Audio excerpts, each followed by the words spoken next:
GSET 2023 ની જે નવેમ્બરમાં એક્ઝામ આવવાની છે, આપણે સૌ તૈયારી કરી રહ્યા છે. હું તમારું પેપર 1 લઉં છું. અત્યારે યુનિટ વાઇઝ રિવિઝન ક્લાસીસ ચાલુ છે. યુનિટ 2 રિસર્ચ એપ્ટિટ્યુડ એ આપણું આજે લાસ્ટ ક્લાસ થશે, that is the 10th class. Okay, હવે એ ઉપરાંત જો હું તમને કહું તો ડેલી ડોઝની જે સિરીઝ છે, જેને ના જોઈએ પ્લીઝ જોઈ લેજો. એમાં પણ ઘણા બધા યુઝફુલ કોન્સેપ્ટ છે. એમાં જે મેં લીધા છે તમારા પીવાયક્યુ છે જીસેટના જ. ઓકે, અને એ ઉપરાંત કમ્યુનિટી ટેબ પર હું કમ્યુનિટી ટેબ પર એવરી ડે હું 10 o'clock ક્વેશ્ચન મૂકી દઉં છું. પછી તમે તમારી અનુકૂળતા જ્યારે પણ ટાઈમ મળે સોલ્વ કરજો. બીકોઝ મારો પર્પઝ એ છે કે તમને મલ્ટિપલ વેથી તમારે ક્વેશ્ચન તમે ફેસ કરાવો. કે તમે એ ક્વેશ્ચન ફેસ કરશો ને તો તમને ખ્યાલ આવશે. ઘણી વખત આપણે એ સમજતા હોય ને તો આપણને ખ્યાલ આવી જાય કે નહીં આવી રીતે છે, પરંતુ પાછું જ્યારે ક્વેશ્ચન સોલ્વ કરી તેમાં ભૂલ કરતા હોઈએ છીએ. એટલે અહીંયા જે પીવાયક્યુ લીધા છે પાછા ત્યાં પણ હું તમારે પીવાયક્યુ જ મૂકું છું. એટલે તમે સોલ્વ કરતા લો. કન્ટિન્યુઅસ પ્રેક્ટિસ હશે 2 મહિના સુધી તો પેપર 1 ને ક્રેક કરવું અઘરું નથી.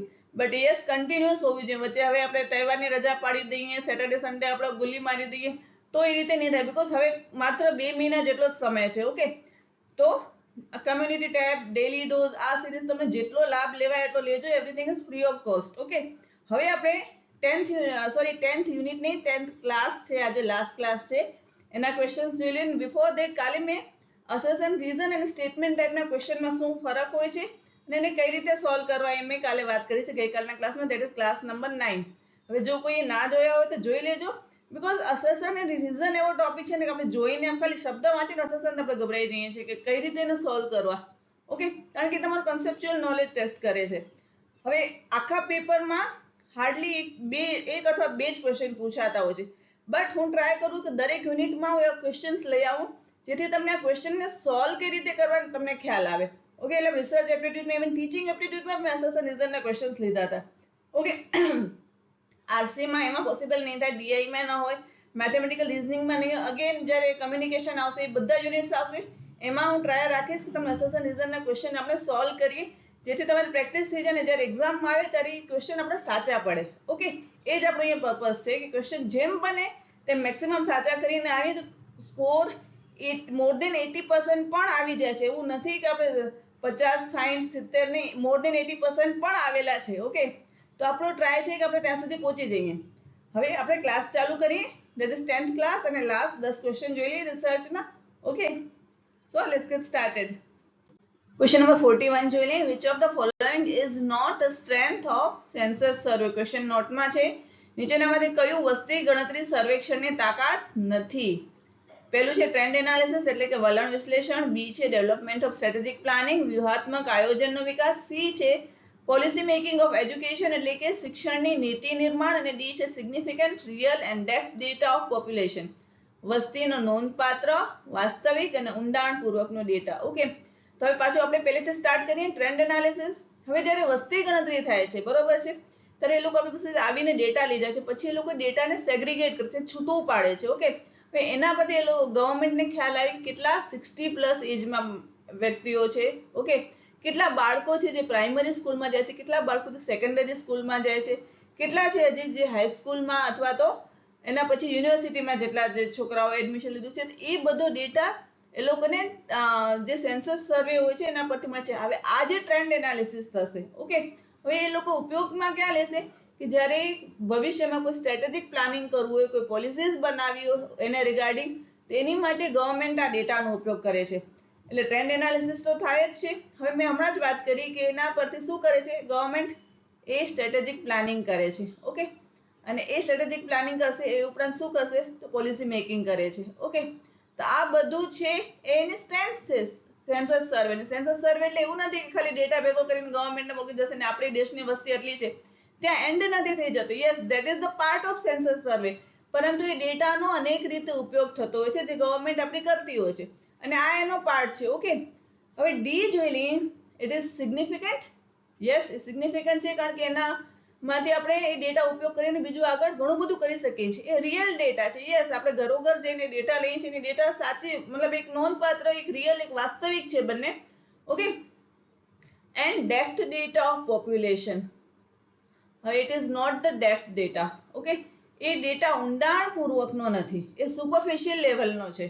ઓકે, કારણ કે એ લોકો આપણી ઘરે આવે છે ને આપણને ખાલી એ લોકો શું કહે છે કે કેટલા તમારા ઘરમાં મેમ્બર્સ છો તો એની એજ ગ્રુપ શું છે, પરંતુ જ્યારે ડેટા કલેક્ટ કરો ત્યારે ઇન ડેપ્થ ડેટા મતલબ કે તમે એના વિશે બીજું દરેક વસ્તુઓ જાણો છો. બાળકો ભણે છે તો ક્યાં ભણે છે, શું છે, ધારો કે કદાચ બાળકો પ્રાઇમરી સ્કૂલમાં હતા અને છોડી દીધું, અમુક એવા એજ ગ્રુપમાં બાળકો ઘણી વખત ભણવાનું છોડી દે છે, તો એનું કારણ શું, એ બધો જે ડેટા થશે ઇન ડેપ્થ ડેટા થશે, જે સેન્સસ સર્વેમાં પોસિબલ નથી, બીકોઝ એમાં તો વ્યાપ વિશ્વ જ કેટલું મોટું હોય છે અને પ્લસ આપણી પાસે મેન પાવરની કમી હોય છે. એટલે માટે આપણે ઓકે મેન પાવરની કમી હોવાથી આપણે આ જે ડેટા કલેક્ટ કરીએ છીએ ઇન ડેપ્થ ડેટા નથી હોતો, એ સુપરફિશિયલ ઉપરનો જ ડેટા હોય છે. ઉપરછલ્લી માહિતી મળી જશે પણ આપણને ઇન ડેપ્થ ડેટા નથી મળતો. એટલે અહીંયા બી જે છે એમાં સિગ્નિફિકન્ટ રિયલ બંને સાચું છે, પણ એક વર્ડ છે ધેટ ઇઝ ડેપ્થ, એ શબ્દ ખોટો છે. એટલે આપણો અહીંયા જે આપણો ક્વેશ્ચન છે which of the following is not strength of census survey, તો એ આવશે option D. Okay, the correct answer is option D. Okay, હવે આગળનું ક્વેશ્ચન જોઈ લઈએ આપણે. ક્વેશ્ચન નંબર 42 જોઈ લઈએ. ICT application in pre data analysis does not include which among the following? પૂર્વ ડેટા એનાલિસિસ વિશ્લેષણમાં આઈસીટી એપ્લિકેશનમાં નીચેનામાંથી શેનો સમાવેશ થતો નથી? હવે એના ઓપ્શન્સ જોઈ લઈએ. આર્ટિકલ અવેલેબિલિટી એટલે કે લેખ ઉપલબ્ધતા, આપણે જે આર્ટિકલ રિસર્ચ આર્ટિકલ જોતા હોઈએ છીએ ઓકે એની માટે. પછી બી છે થીસિસ એન્ડ ડિસર્ટેશન અવેલેબિલિટી એટલે કે થીસિસ અને મહાનિબંધની ઉપલબ્ધતા.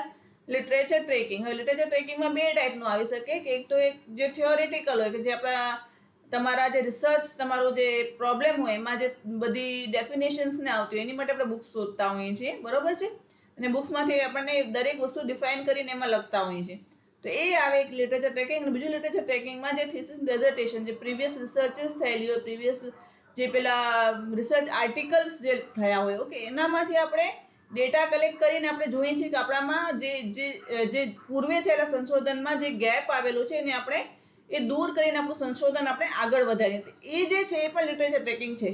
ઓકે, તો એક તો બુકમાંથી જોતા હોઈએ છીએ આપણે અને બીજું હોય છે જે પાસ્ટ રિસર્ચિસ હોય છે. હવે આ બંને વસ્તુ તમને ઓનલાઈન મળી જાય, રાઈટ? એટલે આ વસ્તુ છે લિટરેચર ટ્રેકિંગ, જેની માટે આપણે આઈસીટી નો ઉપયોગ કરતા હોઈએ છીએ. અને લાસ્ટ છે પ્લેજરિઝમ ડિટેક્શન. જ્યારે આપણું થીસિસ કમ્પ્લીટ થઈ જાય ત્યારે આપણે કેટલા અંશે આપણે બીજામાંથી ઉઠાંતરી કરી છે, કોપી પેસ્ટ કર્યું છે, એ ડિટેક્ટ કરવા માટે એક પ્લેજરિઝમનો એપ આવે છે. એમાં આપણે આપણું આખું થીસિસની સોફ્ટ કોપી નાખી દેવામાં આવે અને એના પરથી એના પર્સન્ટેજ આવી જતા હોય છે, ધેટ ઇઝ પ્લેજરિઝમ ડિટેક્શન. હવે આપણે ક્વેશ્ચન પર પાછા જઈએ તો એ ક્વેશ્ચનમાં પૂછ્યું શું છે, that is pre data analysis. Okay, હવે તો આપણે એને બે ફેઝમાં વહેંચી શકીએ. એક તો પ્રી ડેટા ઓકે અને બીજું છે પોસ્ટ ડેટા, રાઈટ?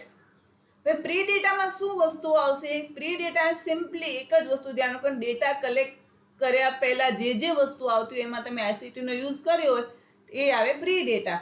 મીન્સ કે તમે લિટરેચર રિવ્યુ કર્યા હોય, કોઈ બુકનો રિવ્યુ કર્યો હોય, કોઈ રિસર્ચ આર્ટિકલ જોયા હોય ઓકે, તો આ બધું તમે ડેટા કલેક્ટ કરશો એના પહેલાની પ્રક્રિયા છે, તો આ બધું આવશે પ્રી ડેટામાં. ઓકે, પોસ્ટ ડેટામાં શું આવશે? ડેટા તમે કલેક્ટ કરી લીધું એના પછી તમે શું કરશો?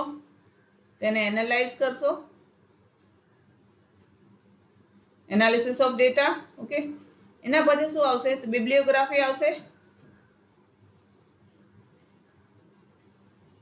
ધેન રેફરન્સીસ આવશે. ઓકે, એના કમ્પાઇલેશન આવે આપણું. ઓકે, આ બધી વસ્તુ એ ઉપરાંત આપણું જે ડેઝર્ટેશન અથવા તો થીસિસ જે પણ હોય બરોબર છે એનામાં આપણે પેલી કમિટી બેસીને જે બધું એના જે આપણે લોકો ક્વેરી કાઢે એ દરેક વસ્તુ આવે છે, એ પણ ઓનલાઈન થતી હોય છે, બરોબર છે, એની માટે પણ આઈસીટી ની જરૂરત હોય છે. એ બધું પોસ્ટ ડેટામાં આવશે. હવે પ્રી ડેટામાં આ વસ્તુ આવે છે. ઓકે, હવે આપણે જોઈએ આપણે આન્સર સાથે ટેલી કરી જોઈએ કે એમાં શું આવશે. તો આર્ટિકલ અવેલેબિલિટી યસ, આ પ્રી ડેટામાં જ આવશે. Okay, thesis and dissertation availability yes, એ પણ આપણે પાસ્ટ રિસર્ચિસ જોશું, ચેપ્ટર 2 માં આવે છે આ બધું તમારું. લિટરેચર ટ્રેકિંગ ઓકે એ પણ આવશે. પ્લેજરિઝમ ડિટેક્શન આવશે પણ એ શેમાં આવશે? તો એ આવશે તમારું પોસ્ટ ડેટામાં. ઓકે, ખ્યાલ આવી ગયો? અહીંયા આપણે જ્યારે ડેટાને એનાલાઇઝ કરી લેશો, પછી બિબ્લિયોગ્રાફી હશે, રેફરન્સ હશે, કમ્પાઇલેશન કરશો, પછી તમારું પ્લેજરિઝમ ચેક થશે તમારા થીસિસનું. તો એ બધું આવશે that comes under post data analysis. એટલે અહીંયા આપણો જે સાચો આન્સર થશે that is ઓપ્શન આપણો કયો થશે? ડી. ઓકે, આઈ હોપ કે તમને પ્રી ડેટા એનાલિસિસ અને પોસ્ટ ડેટા એનાલિસિસ શું છે એનો ખ્યાલ આવી ગયો હશે. બાકી આ ક્વેશ્ચન તો ઇઝીલી સોલ્વ થઈ જાય એવો છે. મને એમ થાય કે આ વસ્તુ તમને સમજાવી દઉં કે મે બી કદાચ હવે તમને પોસ્ટ ડેટા એનાલિસિસ આવે તો તમે આમ આ ક્વેશ્ચન તમને યાદ રહી ગયો અને તમે પ્લેજરિઝમ ડિટેક્શન કરી આવો તો તમારું ખોટું પડી જાય. તમને ખ્યાલ આવવો જોઈએ કે વર્ડ શું છે એનો મીનિંગ શું છે, તો ક્વેશ્ચન સારી રીતે અને સાચી રીતે સોલ્વ થાય. ઓકે, હવે આપણે ક્વેશ્ચન નંબર 43 જોઈ લેશું. ક્વેશ્ચન નંબર 43 છે, which among the following are characteristics of a seminar. Seminar વિશે ક્વેશ્ચન પૂછ્યો છે, નીચેનામાંથી કયા પરિસંવાદની વિશેષતા છે? ઓકે, ઓપ્શન્સ વાંચી લઈએ પછી ક્વેશ્ચન સોલ્વ કરીએ. It is a form of academic instruction. એક શૈક્ષણિક સૂચનાનું સ્વરૂપ છે. ઓકે, હવે 2 જોઈ લઈએ. It ઇન્વોલ્વ્સ questioning, discussion and debates. તેમાં પ્રશ્નોત્તરી, ચર્ચા અને ડિબેટ્સ એટલે ચર્ચા એટલે મીન્સ ડિબેટ્સમાં શું હોય કે પેલા તજજ્ઞો બેઠા હોય ને એ લોકો જે બધી ચર્ચાઓ કરતા હોય એ ડિબેટ્સમાં આવી જાય. આપણે પેલું અર્નબનો શો જોઈએ છે ને એ બધું ડિબેટ હોય છે. ઓકે, તો એ ડિબેટ્સ. ઓકે, હવે 3 જોઈ લઈએ. It involve skill development. એ કૌશલ્યનો વિકાસનો એમાં સમાવેશ થાય છે પરિસંવાદમાં. 4 છે, it needs involvement of skilled person. એમાં કુશળ વ્યક્તિઓની સંડોવણીની જરૂર હોય છે. એટલે એમાં કુશળ વ્યક્તિઓ જે હોય એ સેમિનાર હેન્ડલ કરતા હોય છે.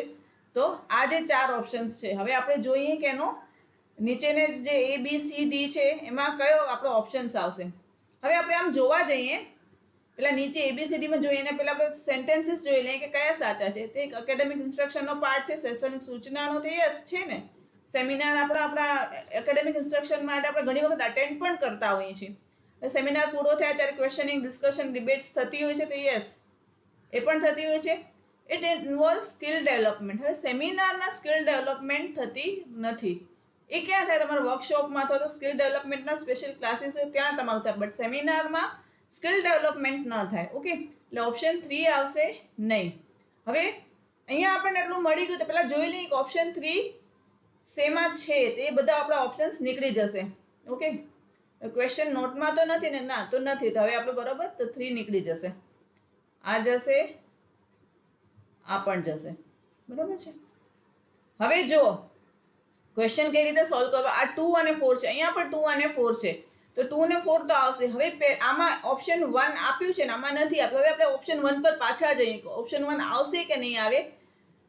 It is a form of academic instruction. એક શૈક્ષણિક સૂચનાનું સ્વરૂપ છે. તો યસ ઓફકોર્સ એ છે. તો આમાં 1 આવશે. હવે જો 1 આવે, 1, 2 ને 4 તો એ ઓપ્શન ડી થશે આપણો. ઓકે, હવે આપણે જોઈ લઈએ સાચો answer. The correct answer is option D. But હવે મારો જે એક બાકી રહી ગયો ચોથો ઓપ્શન એ પણ હું તમને સમજાવી દઉં એટલે આપણા દરેક ઓપ્શન સમજેલા હોય. ઓકે, હવે ચોથો ઓપ્શન શું છે? It needs involvement of skilled person. Of course જ્યારે આપણે સેમિનાર હોય છે ત્યારે એક સ્કિલ્ડ પર્સન જોઈએ તો સેમિનાર સારી રીતે કન્ડક્ટ થતો હોય છે. તો 4 પણ આવશે. ઓકે, એટલે આ તો મેં તમને પહેલા જે કરીને બતાવ્યું that is elimination trick.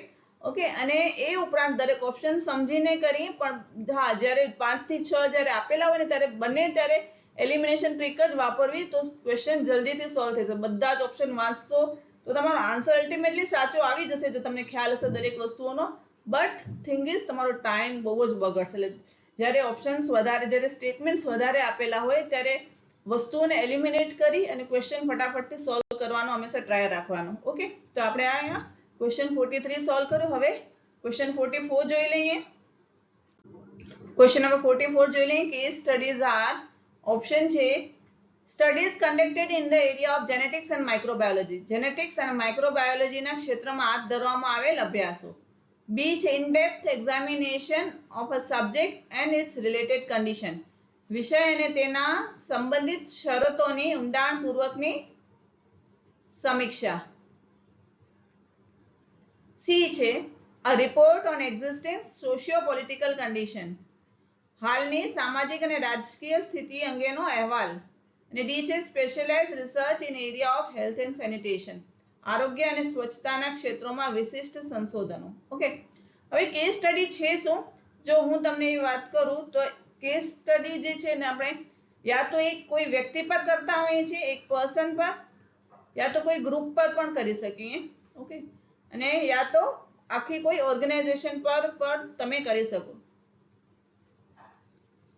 Okay, suppose કોઈ કેન્સર પેશન્ટને મારે એના પર કેસ સ્ટડી કરવું છે કે એની માનસિક પરિસ્થિતિ કેવી છે, એ લોકોને બીજું શું શું બોડીમાં ફિઝિકલ ચેન્જીસ થતા હોય છે, એ બધું મારે કરવું હોય તો કોઈ એક વ્યક્તિ જે કેન્સર પેશન્ટ હોય એની હું એના પર કેસ સ્ટડી કરી શકું છું. ગ્રુપનું કરવું હોય, સપોઝ આપણે કોઈ કચ્છી કમ્યુનિટીઝ હોય, બરોબર છે, એની કેસ સ્ટડી કરીએ કે એ લોકોનો એનો જે ગ્રુપ હોય છે, એ લોકોની એક જેને કઈ ને તમે કોમ હોય છે, બરોબર છે, એની જે ટ્રેન્ડ્સ હોય છે એના વિશે તમે જો જાણવા માંગો તો એ વસ્તુ ઇન ડેપ્થ સ્ટડી હશે, તો એ પણ તમે કરી શકો. અને કોઈ ઓર્ગેનાઇઝેશન, સપોઝ તમે હું ઘણી જ વખત કચ્છ જાઉં તો મને ભુજમાં પેલું જે વિધાનસભા જેવું બનાવ્યું છે ને, મને મન થાય કે ત્યાં જોવા જઈએ, બરોબર છે, ત્યાં જઈને તમે ફોટા પડાવી આવો તો તમારી કેસ સ્ટડી ન થાય. બટ યસ, તમે જો ત્યાં જાઓ, ઓકે, ત્યાં જે એના મેનેજર હોય એને મળો, એનો આખો ઇતિહાસ જાણો, કેટલા એરિયામાં બનેલો છે, ઓકે, એના પર કેટલો ખર્ચો થયો છે, કેટલા કરોડનો ખર્ચો, તેમના ગવર્મેન્ટને કોઈ સહાય મળી છે કે નહીં, બીજી કોઈ ઓર્ગેનાઇઝેશન એને સહાય આપી છે કે નહીં, ટોટલ ખર્ચો, પછી એમાં કેટલા અત્યારે મેન પાવર છે, કેટલા લોકો કામ કરે છે, અત્યારે કેટલા ફૂટપ્રિન્ટ્સ પડે છે, મીન્સ કે કેટલા લોકો જોવા આવતા હોય છે. હવે જે ખર્ચો છે ને અત્યારે જે લોકોને આવક થાય છે એ બેમાં કેટલો ડિફરન્સ છે, કેટલા સમયમાં એ બધું નીકળી, મતલબ તમે સમજો ને કે આ દરેક વસ્તુનું ઇન ડેપ્થ સ્ટડી, કે જે ભવિષ્યમાં કોઈ પણ રિસર્ચર વાંચે તો એને એ વ્યક્તિ, એ ગ્રુપ અથવા તે ઓર્ગેનાઇઝેશનની સંપૂર્ણ માહિતી મળી રહે, તો એ થશે કેસ સ્ટડી. ઓકે, એટલે શું આવ્યું બીજો વર્ડ આના પરથી આપણને મળ્યો, એ છે ઇન ડેપ્થ સ્ટડી છે, એટલે કે ઊંડાણપૂર્વકની સ્ટડી. આ બધા કીવર્ડ છે, યાદ રાખજો. હવે આ ડેટા ક્વોલિટેટિવ પણ હોય અને ક્વોન્ટિટેટિવ પણ. અમે ઉદાહરણ ખાસ આપ્યું, એનું રીઝન શું હતું કે તમને ખ્યાલ આવે કે ડેટા ક્વોલિટેટિવ કઈ રીતે હોય. તો તમે જો આ એક વિધાનસભા ગૃહ જે ભુજમાં બનેલું છે, બરાબર, એમાં પથ્થર વપરાય છે, તે પથ્થરની ક્વોલિટી કેવી છે, બરોબર છે, એ પથ્થર ક્યાંથી મંગાવ્યા, એ બધો જે ડેટા થશે એ તમારો ગુણાત્મક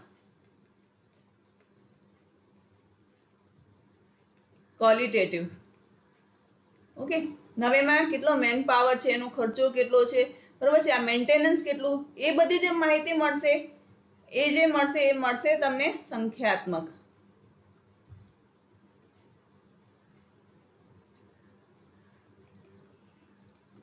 ક્વોન્ટિટેટિવ ઇન્ફોર્મેશન મળશે, બરોબર છે. એટલે જ્યારે પણ કેસ સ્ટડી આવે એમાં in person, group, organisation, in depth study, ગુણાત્મક અને સંખ્યાત્મક વિશ્લેષણ, આ મેં તમને ઉદાહરણથી સમજાવ્યું જેથી તમને ઝડપથી યાદ રહી જાય, બરોબર છે. આ એના કીવર્ડ્સ છે, એ યાદ રાખવા બહુ જરૂરી બને છે કે મેજરલી જ્યારે કોઈ પણ વસ્તુ હોય ત્યારે એ લોકો કીવર્ડ્સથી જ એ લોકો આપણને પૂછતા હોય છે. ઓકે, તો આ તમે યાદ રાખજો એના કીવર્ડ્સ. હવે આપણે ક્વેશ્ચન સોલ્વ કરી લઈએ. Give me a second. Yes. Study conducted in the area of genetics and biology, એવું બિલકુલ જરૂરી નથી. આ ઓપ્શન નહીં આવે, જો આવ્યો keywords. In depth examination of the subject or related condition. Okay, તો આ છે કેસ સ્ટડી. આપણો આન્સર અહીંયા જ મળી ગયો, આપણે છતાં સી અને ડી ઓપ્શન જોઈ લઈએ. અ report on existing socio political condition, બિલકુલ નહીં. Specialise research in the area of health and sanitation, આ પણ નહીં આવે. ઓકે, તો હવે આનો જે સાચો આન્સર છે that is option number B. હવે ક્વેશ્ચન નંબર 45 જોઈ લઈએ. અને યસ, જ્યારે પણ તમે કોઈ પણ વસ્તુ વાંચો તેને કીવર્ડ્સ ખાસ નોંધ રાખવા. કીવર્ડ્સ થી જ ક્વેશ્ચન પૂછાતો, કીવર્ડ થી જ ક્વેશ્ચન આપણા સોલ્વ થઈ જતા હોય છે. આખી થિયરી સમજવી જરૂર છે. એ દરેક થિયરીનો જે કહે ને એને જીસ્ટ કાઢી લેવો, એનો જે ટૂંક સાર કાઢી લેવો, તો આપણે ક્વેશ્ચન સોલ્વ કરવામાં એ વસ્તુ હેલ્પફુલ થશે. ઓકે, હવે આપણે નેક્સ્ટ ક્વેશ્ચન જોઈએ. ક્વેશ્ચન નંબર 45 જોઈએ. Which of the following is not true about research ethics. Research ethics વિશે ક્વેશ્ચન પૂછેલો છે, નોટ ટ્રુ માં છે. ઓકે, નીચેનામાંથી કયું સંશોધન નીતિશાસ્ત્ર સાથે સાચું નથી? પહેલું છે it relates to the accuracy of results, તે પરિણામોની ચોકસાઈ સાથે સંબંધિત છે, બિલકુલ છે, ઓપ્શન 1 આવશે આપણું. It relates to the providing once opinion, આપણે કોઈના અભિપ્રાયોને સાબિત કરવા સાથે સંબંધિત છે, બિલકુલ નહીં.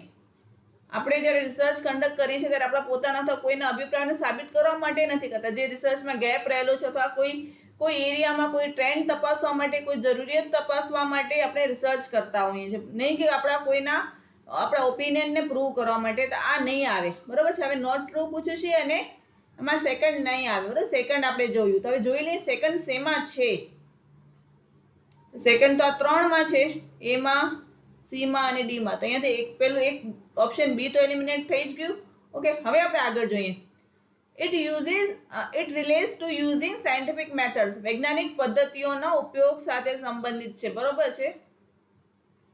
તો યસ, રિસર્ચ એથિક્સ છે સાયન્ટિફિક મેથોડોલોજી યુઝ કરીને થતા હોય છે, તો એ પણ આવશે, બરોબર છે. હવે આપણે નોટમાં ક્વેશ્ચન પૂછ્યું છે અગેન. ઓકે, તો આપણે જોઈ લઈએ 3 ઓપ્શન્સ છે, એ શેમાં છે. તો 3 આમાંય છે, 3 એ સિવાય બસ, એટલે આ ઓપ્શન પણ આપણો અહીંયાથી એલિમિનેટ થશે. ઓકે, હવે આપણે ખાલી જોવાના C અને D, એ બે માથે જ આવશે. હવે બંનેમાં જુઓ, તમે ઓપ્શન્સ જુઓ, 2 અને 5 બંનેમાં કોમન છે. હવે એક જે છૂટું પડે છે that is ઓપ્શન 4. આપણે પહેલા ઓપ્શન 4 વાંચી લઈએ. It relates of keeping the anonymity of the respondent. એટલે કે ઉત્તરદાતાઓને અનામી રાખવા સંબંધિત છે. Yes, of course. જ્યારે એથિકલ આપણે રિસર્ચ કરતા હોઈએ, રિસર્ચના એથિક્સને આપણે ફોલો કરતા હોઈએ, ત્યારે આપણે જ્યાંથી પણ ડેટા કલેક્ટ કરીએ છીએ એને આપણે અનામી રાખવા પડે, અજ્ઞાત રાખવા પડે. એને આપણે નામ સામે નથી લઈ આવતા, બરોબર છે. એ તો પહેલી કન્ડિશન છે, તો એ પણ આવશે. એટલે બાકી જે બચ્યું એ બચ્યો 5 અને 2. ઓકે, જોઈ લઈએ 5 ઓપ્શન પણ. It relates to adhering the propaganda of political parties. એ રાજકીય પક્ષોના પ્રચારને વળગી રહેવા સંબંધિત છે, બિલકુલ જ નહીં. એટલે 2 અને 5 છે એ રિસર્ચના એથિક્સ નથી, બરોબર છે. 2 અને 5 એ ઓપ્શન ડી માં આવે છે. તો અકોર્ડિંગ ટુ ધીસ આપણો જે ઓપ્શન સાચો થશે that is option D. Okay, A correct answer છે. હવે આપણે ક્વેશ્ચન નંબર 45 જોઈ લઈએ. હવે આગળનો ક્વેશ્ચન જોઈ લઈએ. Which of the following elements are required to ensure ethics in research. સંશોધન નીતિશાસ્ત્રમાં ખાતરી કરવા માટે નીચેના કયા ઘટકોની આવશ્યકતા છે. પહેલું છે ઓનેસ્ટ, એટલે પ્રમાણિકતા. બીજું છે ઓબ્જેક્ટિવિટી, એટલે ઉદ્દેશ્ય. કોન્ફિડેન્શિયાલિટી, એટલે કે ગોપનીયતા. લીગાલિટી, એટલે કે કાયદેસરતા. અને ઇન્ટિગ્રિટી, એટલે અખંડિતતા. હવે આ બધા ગુણ એથિક્સના ગુણ છે. તમે પ્રમાણિક હોવા જોઈએ, તમારું એક ઓબ્જેક્ટિવિટી હોવી જોઈએ, તમારામાં પોતાનું ઓબ્જેક્ટિવિટી, એટલે કે તમે પોતાના વ્યૂ એમાં એડ નહીં કરો. જે રિસર્ચ હશે એઝ ઇટ ઇઝ તમે પ્રેઝન્ટ કરશો. તમે એમાં કોઈ માઇલ પ્રેક્ટિસ નહીં કરો, તમારા પોતાના અંદર કોઈ પણ એડિશન નહીં થાય ડેટામાં. ઓકે, ઓબ્જેક્ટિવિટી. નહીં તો આપણે રિસર્ચમાં સબ્જેક્ટિવિટી આવી જાય. ઓકે, તો એ છે ઓબ્જેક્ટિવિટી. ધેન ગોપનીય રહેશે દરેક ડેટા. આપણે આ બધી પ્રોસેસ લીગલી કરતા હોઈએ છીએ અને એક અખંડિત પ્રોસેસ છે. ઓકે, તો આ જે છે દરેક વસ્તુ છે એ આપણા રિસર્ચ એથિક્સને એના જે મેઇન એલિમેન્ટ્સ છે એ કહેવાય. તો અકોર્ડિંગ ટુ ધેટ આપણો ઓપ્શન જે સાચો થશે that is option D. Okay, તો આઈ હોપ કે તમને ખ્યાલ આવી ગયો હશે. હવે આપણે નેક્સ્ટ ક્વેશ્ચન આગળ જોઈ લઈએ. હવે નેક્સ્ટ ક્વેશ્ચન છે the issue of research ethics may be considered pertinent in which stage of research. નીચેનામાંથી કયા સંશોધનના તબક્કે સંશોધન નીતિશાસ્ત્રનો મુદ્દો પ્રાસંગિક ગણી શકાય. pertinent એપ્લિકેબલ કરી શકો તમે એનો. સૌથી વધારે ક્યાં રિસર્ચ એથિક્સની જરૂર પડે છે, તેના 4 સ્ટેજ છે, આપ જોઈ લઈએ આપણે. At the stage of problem formulation and definition. સમસ્યાની રચના અને વ્યાખ્યાના તબક્કે નહીં, ત્યારે આપણે જે પ્રોબ્લેમ આપણે ફોર્મ્યુલેટ કરીએ છીએ, આપણે કોઈ પણ રિસર્ચનો પ્રોબ્લેમ જેના પર આપણે આગળ જે કામ કરવાના છે એ આપણે પ્રોબ્લેમ ફોર્મ્યુલેટ કરીએ, એમાં કોઈ એથિક્સની જરૂરત નથી હોતી. એ તો આપણે સિમ્પલી જોઈએ છીએ પાસ્ટ રિસર્ચેસ, એમાંથી ઓબ્ઝર્વ કરીને આપણે જોઈએ છીએ કે અહીંયા ગેપ છે, અહીંયા મારે સ્ટડી આગળ વધારવું છે. તેની માટે આપણે કોઈ પણ એક રિસર્ચ પ્રોબ્લેમ સિલેક્ટ કરીએ છીએ અને એને ડિફાઇન કરીએ છીએ. વિવિધ બુક્સ હોય છે, બરોબર છે, રેફરન્સ બુક્સ હોય છે, એમાંથી આપણે વર્ડ્સ જોઈને ડિફાઇન કરીએ. એમાં કોઈ રિસર્ચ એથિક્સનો સવાલ નથી આવતો. સેકન્ડ સ્ટેજ શું છે? At the stage of defining population of the research. એ પણ નહીં આવે જ્યારે સંશોધનની વસ્તીને, નોટ વસ્તી, વ્યાપ વિશ્વ. મને એમ થાય આપણે પેલી જે બાવા હિન્દી બોલતા ને દરેક બદલો અહીંયા લેવામાં આવ્યો છે. કેટલું ગુજરાતી ખોટું કર્યું છે દરેક વસ્તુઓને. આમ પોપ્યુલેશન જુએ એટલે વસ્તી, કારણ કે અમે તમને કહ્યું ને નેટના ક્વેશ્ચન છે એટલે મારે કોઈક એપ ઉપરથી આનું ગુજરાતી લેવું પડે છે. એટલે એમ કહું ને પેલું બાવા હિન્દીનો બદલો અહીંયા થાય છે આપણો. ઓકે, ચલો ઠીક છે. At the end of defining population of the research. Population તો આપણે જ્યારે રિસર્ચનો પ્રોબ્લેમ આપણે નક્કી કરી છે એના પરથી આપણે પોપ્યુલેશન ખ્યાલ આવી જશે કે આપણે સ્ટડી છે આખા ગુજરાત પર કરવું છે કે જેટલી ગુજરાતની પ્રાઇમરી સ્કૂલ છે એના પર એ દરેક પ્રાઇમરી સ્કૂલનો વ્યાપ ઇસ્યુ આવશે, એમાં કોઈ એથિક્સનો સવાલ જ નથી આવતો. ઓકે, તો ત્યાં પણ નહીં આવે. હવે ઓપ્શન સી શું છે? At the stage of data collection and interpretation, માહિતીનો સંગ્રહ અને અર્થઘટનના તબક્કે. યસ, અહીંયા જ આપણે પેલી મેલ પ્રેક્ટિસ કરતા હોઈએ છીએ કે ડેટા કલેક્ટ, આપણે ફોલ્સલી ડેટા કલેક્ટ કરી લઈએ, ડેટા ઊભો કરી દઈએ, આપણે આ બધી વસ્તુ આપણે આ સ્ટેજ ઉપર કરતા હોઈએ છીએ, ત્યાં જ રિસર્ચ એથિક્સનો પ્રોબ્લેમ ઊભો થાય છે. ઓકે, તો જે ઓપ્શન જે સાચો થશે ધેટ ઇઝ ઓપ્શન સી. કયા તબક્કે સંશોધન નીતિ રિસર્ચ એથિક્સનો મુદ્દો એપ્લિકેબલ હોય છે, સૌથી વધારે જ્યાં લાગુ પાડી શકાય એવો હોય છે, તો એ હોય છે આપણે જ્યારે માહિતીનું સંગ્રહ અને એનું અર્થઘટન કરતા હોઈએ છીએ ત્યારે. ઓકે, મેજર ઇશ્યુઝ રિસર્ચ એથિક્સના ક્યાં આવશે? ડેટા કલેક્શન, કારણ કે એમાં જ આપણે આપણી પોતાની બધી કળા કારીગરી આપણે અહીંયા જ અજમાવી લેતા હોઈએ છીએ, એટલે ત્યારે જ રિસર્ચ, કારણ કે ત્યારે ડેટા ખોટો તમે લગાડશો ત્યારે તમારો આખો જે રિસર્ચ ખોટી થઈ જશે, તેમાં તો ફાઇન્ડિંગ્સ મળશે એ પણ તમને ખોટા મળશે. એટલે વિચાર કરો કે આવી રિસર્ચ ક્યારેક કોઈ ફ્યુચર પ્રેક્ટિસ માટે કઈ રીતે ઉપયોગમાં લઈ શકે, જેનો ડેટા જ ખોટો છે, ડેટા પછી દરેક સ્ટેપ ખોટા થઈ જશે અને આપણને જેવું જોતું એ પ્રમાણે આપણે પરિણામ લઈ આવતા હોય છે. તો તમે આ રિસર્ચ જે કરી છે તમારી ડિગ્રી માટે કરી છે, પણ તમે એથિકલી આ રિસર્ચ કરી નથી. ઓકે, તો રિસર્ચ એથિક્સનો મેઇન જે મેજર પ્રોબ્લેમ થાય છે that is in your data collection and interpretation. Okay, last છે that is at the stage of reporting and findings. એ તો જે ડેટા મળે છે એના પરથી કરતા ત્યાં ના આવે, આવશે ઓપ્શન એ, તમારો આવશે ઓપ્શન સી. આઈ હોપ કે તમને ખ્યાલ આવી ગયો હશે. આપણે આગળ જોઈએ. હવે નેક્સ્ટ ક્વેશ્ચન છે, ethical norms in research do not involve guidelines for ethical research. Ethical norms હોય છે રિસર્ચના, એમાં શેની માટે ગાઈડલાઇન્સ નથી આપેલી, માર્ગદર્શિકા આપેલી નથી? તો એક છે થીસિસ ફોર્મેટ માટે, કોપીરાઇટ માટે, પેટેન્ટિંગ પોલિસી, ઓકે, અને ડેટા શેરિંગ પોલિસીસ. તો હવે થીસિસ ફોર્મેટ છે એ આપણું રિસર્ચનો એક જે પેલા જે ચેપ્ટર્સ છે એ ચેપ્ટરાઇઝેશનમાં થીસિસ ફોર્મેટ આવી જાય છે, એ એથિકલ નોર્મ્સમાં ક્યાંય નથી આવતું. યસ, કોપીરાઇટિંગનો આવી જાય છે ઇશ્યુ. ઓકે, પેટેન્ટિંગ પોલિસી, તમે કદાચ કોઈ સાયન્સ બેઝ રિસર્ચ કરતા હો, તમને કંઈક એવું રિસર્ચમાં મળે તો તમે એની પેટન્ટ લઈ શકો છો. ઓકે, તો એ આવશે તમારા એથિકલ નોર્મ્સમાં આવશે. પછી ડેટા શેરિંગ પોલિસી, ઘણી વખત ડેટા હોય છે, આપણે બીજા કોઈ રિસર્ચરને આગળ કોઈ રિસર્ચ કરવી હોય તો આપણે એ ડેટા એને આપીએ છીએ, એ પણ એક એથિકલ નોર્મ્સમાં તમે આપો છો, તો એ પણ આવી જશે. પણ એ થીસિસ ફોર્મેટ છે એ તમારે ચેપ્ટરાઇઝેશનમાં આવશે, તમારા એથિકલ નોર્મ્સમાં નહીં આવે. આપણો જે સાચો આન્સર થશે that is option A. Okay, next question જોઈ લઈએ. Which of the following is the role of information and technology, એટલે કે આઈસીટી નો ક્વેશ્ચન છે. ઇન રિસર્ચ, નીચેનામાંથી કઈ સંશોધનમાં માહિતી અને ટેકનોલોજીની ભૂમિકા છે? ઓપ્શન એ છે આઈડેન્ટિફાય વેરિયસ રિસર્ચ એરિયાઝ, એટલે કે વિવિધ સંશોધનના ક્ષેત્રોને ઓળખવા. યસ, આપણે આઈસીટી નો એની માટે યુઝ કરીએ છીએ. હવે સેકન્ડ છે it helps in finding the relevant data through different data collection techniques. Yes, એ પણ થાય છે. આપણે ગૂગલ ફોર્મ આપણે યુઝ કરતા હોઈએ છીએ, ત્યાંથી આપણે દરેક જગ્યાએ મેજરલી રિસર્ચરે ખૂબ ઉપયોગ કર્યો પેલો ગૂગલ ફોર્મનો during the time of corona. Okay, આપણે કોરોના વખતે આવી રીતે જ આપણે ડેટા કલેક્ટ કરેલો છે, તો એ પણ થશે. This technology helps in communicating with other researchers. Okay, આપણે ગૂગલ મીટ દ્વારા ઘણી વખત આપણે ચર્ચા કરતા, ઇવન ઘણાના તો પેલા વાયવા પણ કોવિડ સમયે આના ગૂગલ મીટ પર જ થયેલા, એટલે આ પણ આવશે. હવે ડી છે two share your data, two share all your research work, તમારા બધા સંશોધન કાર્યને શેર કરવા.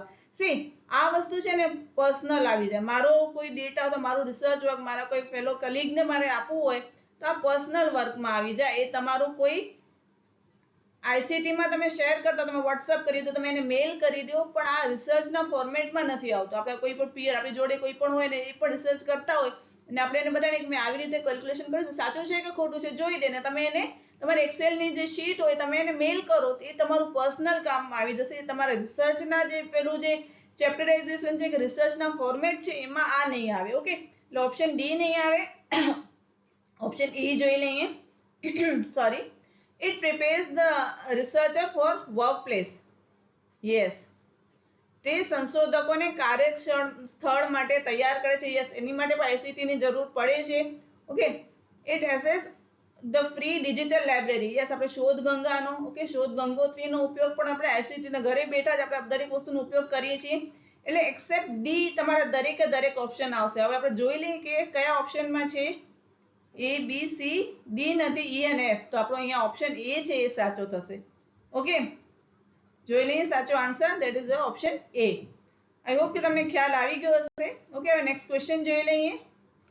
આપણો નેક્સ્ટ ક્વેશ્ચન છે that is the issues of research ethics becomes relevant in which of the following stage of research? સંશોધન નીતિ શાસ્ત્રનો મુદ્દો સંશોધનના કયા તબક્કામાં સુસંગત બને છે? એનો હવે ઓપ્શન્સ જોઈ લઈએ. પ્રોબ્લેમ સિલેક્શન, સમસ્યાની પસંદગી. એ સમસ્યાની પસંદગીમાં કે એથિકલ ઇશ્યુઝ નડતા નથી, બરોબર છે. મેં તમને અગાઉ એ કહેલું કે આપણે જ્યારે પાસ્ટ રિસર્ચિસ જોઈ લઈએ છીએ ને એનામાંથી આપણે જોઈએ છે કે અહીંયા ગેપ લાગે છે, તો અહીંયા મને સંશોધન હજી વધારે આગળ વધારવું છે, તો આ પ્રમાણે આપણે રિસર્ચ પ્રોબ્લેમ સિલેક્ટ કરી દઈએ છીએ. એમાં કોઈ એથિકલ ઇશ્યુઝ નડતા નથી, એટલે આ ઓપ્શન નહીં આવે. હાઇપોથેસિસ ફોર્મ્યુલેશન, એ આપણે રિસર્ચનો પ્રોબ્લેમ સિલેક્ટ કરો, પછી એના પરથી આપણે હાઇપોથેસિસ ફોર્મ્યુલેટ કરી દઈએ છીએ, પૂર્વધારણની રચના કરી લઈએ છીએ, તો એ પણ ઓપ્શન નહીં આવે. એટલે એ ને બી બંને નહીં આવે. ઓકે, પછી હાઇપોથેસિસ ટેસ્ટિંગ, ઓકે, પૂર્વધારણનું પરીક્ષણ. અને ડી છે ડેટા એનાલિસિસ ઇન્ટરપ્રિટેશન, ડેટા વિશ્લેષણનું અર્થઘટન. હવે આ બંને આવશે કારણ કે this both stages come after your data collection. Data collection કરી લ્યો અને પછી તમે ડેટાને એનાલાઇઝ કરશો. ઓકે, અને ડેટાને એનાલાઇઝ કરી ઇન્ટરપ્રિટેટ કરી અને આપણે હાઇપોથેસિસ જે બનાવી હશે ચેપ્ટર 1 માં એનું આપણે ટેસ્ટિંગ કરશું. હવે તમે જો ડેટા ખોટો કલેક્ટ કરેલો હશે તો તમારું એનાલિસિસ ખોટું થશે. હવે એનાલિસિસ ખોટું કર્યું હશે તમારું ઇન્ટરપ્રિટેશન પણ ખોટું આવશે અને હાઇપોથેસિસનું જે આપણે ટેસ્ટિંગ કરશું એ પણ ખોટું આવશે. ઓકે, અને અલ્ટિમેટલી આપણા ફાઇન્ડિંગ્સ ખોટા મળશે. તો ત્યાં આવી એથિકલ બાઇન્ડિંગની વસ્તુ, તમે એથિકલી કેટલા રિસર્ચ સાથે ઇન્વોલ્વ છો. ઓકે, તો એથિકલ ઇશ્યુઝ જ્યારે આવે ત્યારે યાદ રાખો ડેટા કલેક્શનનું જ આવશે. ડેટા કલેક્શન તો એના પછીના જે ડેટા એનાલિસિસના પ્રોબ્લેમ્સ આવશે, એના પછી આપણે હાઇપોથેસિસ ટેસ્ટિંગ કરીએ છીએ, દરેક વસ્તુ એથિકલ ઇશ્યુઝમાં આવશે. ઓકે, તો અહીંયા આપણે સી અને ડી થશે. સાચો આન્સર સી અને ડી જોઈ લઈએ, તે છે ઓપ્શન બી માં. હવે એક વખત આપણે જોઈ લઈએ ઓપ્શન ઈ શું છે, એટલે તમારા દરેક ડાઉટ છે એ ક્લિયર થઈ જાય. ડિફાઇનિંગ રિસર્ચ પોપ્યુલેશન, આપણે અગાઉ પણ વાત કરી, પોપ્યુલેશન જ્યારે આપણે ડિસાઇડ કરતા હોઈએ છીએ એ આપણે રિસર્ચના પ્રોબ્લેમ પરથી જ કરી લઈએ છીએ, એટલે એનામાં કોઈ પણ મેલ પ્રેક્ટિસ નથી કરી શકતા. તો એકદમ જે આપણો રિસર્ચનો પ્રોબ્લેમ હોય, આપણો રિસર્ચનો જે આપણો સ્ટડીનો જે પેલું જે આપણે શું કહીએ સ્ટેટમેન્ટ હોય, એના પછી આપણે પોપ્યુલેશન નક્કી થઈ જતું, એના પરથી જ આપણો વ્યાપ વિશ્વ નક્કી થઈ જતું હોય છે. એટલે એનામાં પણ ક્યાં આપણે એથિક્સનો ઇશ્યુ નથી આવતો. ઓકે, તો જે આવે છે that comes after your data collection. Okay, તો અહીંયા જે સાચો ઓપ્શન થશે ધેટ ઇઝ ઓપ્શન બી.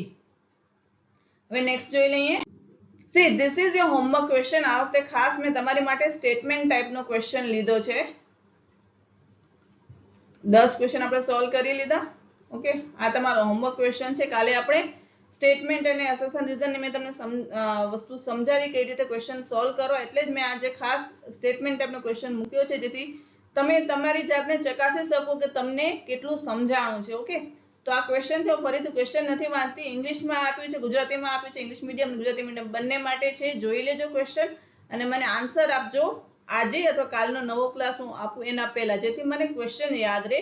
તમે જૂના ક્લાસના જ્યારે મેં અગાઉ કહ્યું છે કે જૂના ક્લાસના જ્યારે તમે આન્સર આપો છો તો હું એપ્રિશિએટ કરું કે તમે એટલીસ્ટ જે જૂના ક્લાસીસ જોઈને તમે એના આન્સર આપો છો, બટ મારી માટે પોસિબલ ન થાય કે એમાં એક ક્લાસમાં હું કયો ક્વેશ્ચન મૂક્યો છે, એટલે ફરીથી મારે વિડીયો જોવો પડે ને એ મારે ટાઈમની રીતે પણ એ શક્ય નથી બનતું.